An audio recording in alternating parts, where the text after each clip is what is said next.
কি বর্ষার মরশুম চলছে, তাহলে একটু খিচুড়ির সঙ্গে লাবড়ার তরকারি হবে নাকি?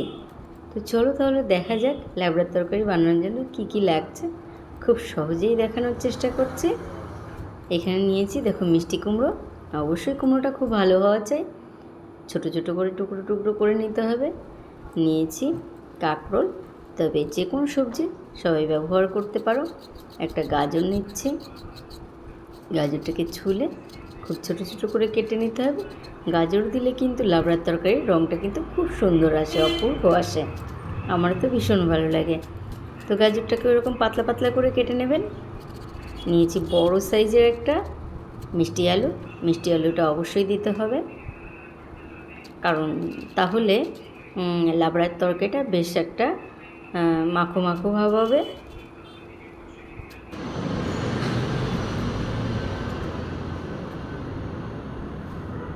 নিয়ে নেব পটল।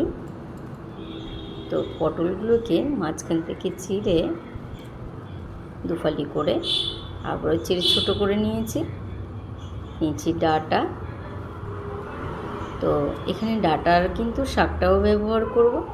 আমি শাকটাকে ফেলে দেবো না, এই লাবড়ার তরকারির মধ্যে দিয়ে দেবো।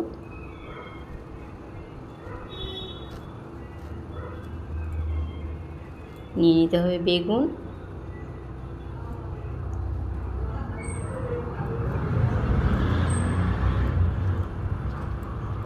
একটা আলু নিয়ে নিচ্ছে।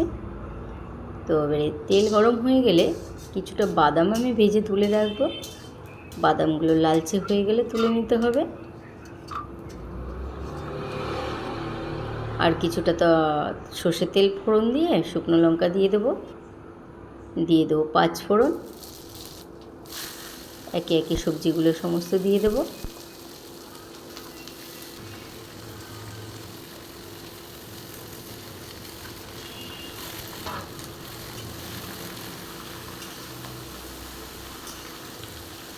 আস্তে আস্তে নাড়াচাড়া করে নিতে হবে। একটু নাড়াচাড়া করে দিয়ে দেবো হচ্ছে লঙ্কা, চেরা কাঁচা লঙ্কা দেব।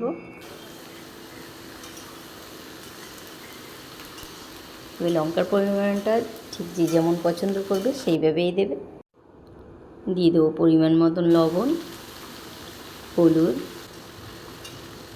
খুব ভালো করে নাড়াচাড়া করে নিতে হবে।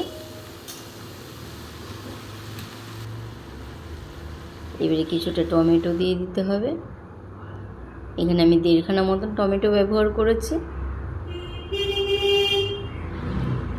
তো সবজিটাকে কিন্তু খুব ভালো করে কষিয়ে নিতে হবে, তার জন্য আমি ঢাকা দিয়ে দিয়েছিলাম। তো ঢাকা দিয়ে দিলে সবজিগুলো খুব তাড়াতাড়ি মজে যাবে, সিদ্ধ হতে সুবিধা হবে এবং অল্প সময়ও লাগবে। এবারে দিয়ে দেবো শাকটা।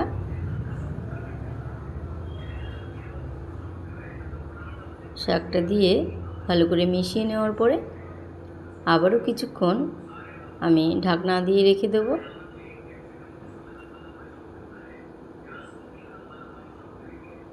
দেখো সবজিটা কতটা মজে গেছে।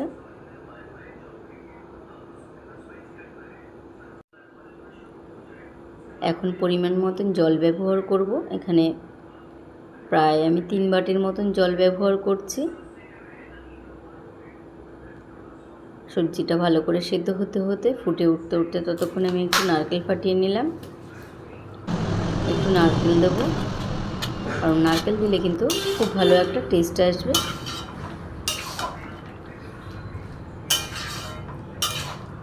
নারকেলটাকে খুব সুন্দর করে মিশিয়ে নিতে হবে।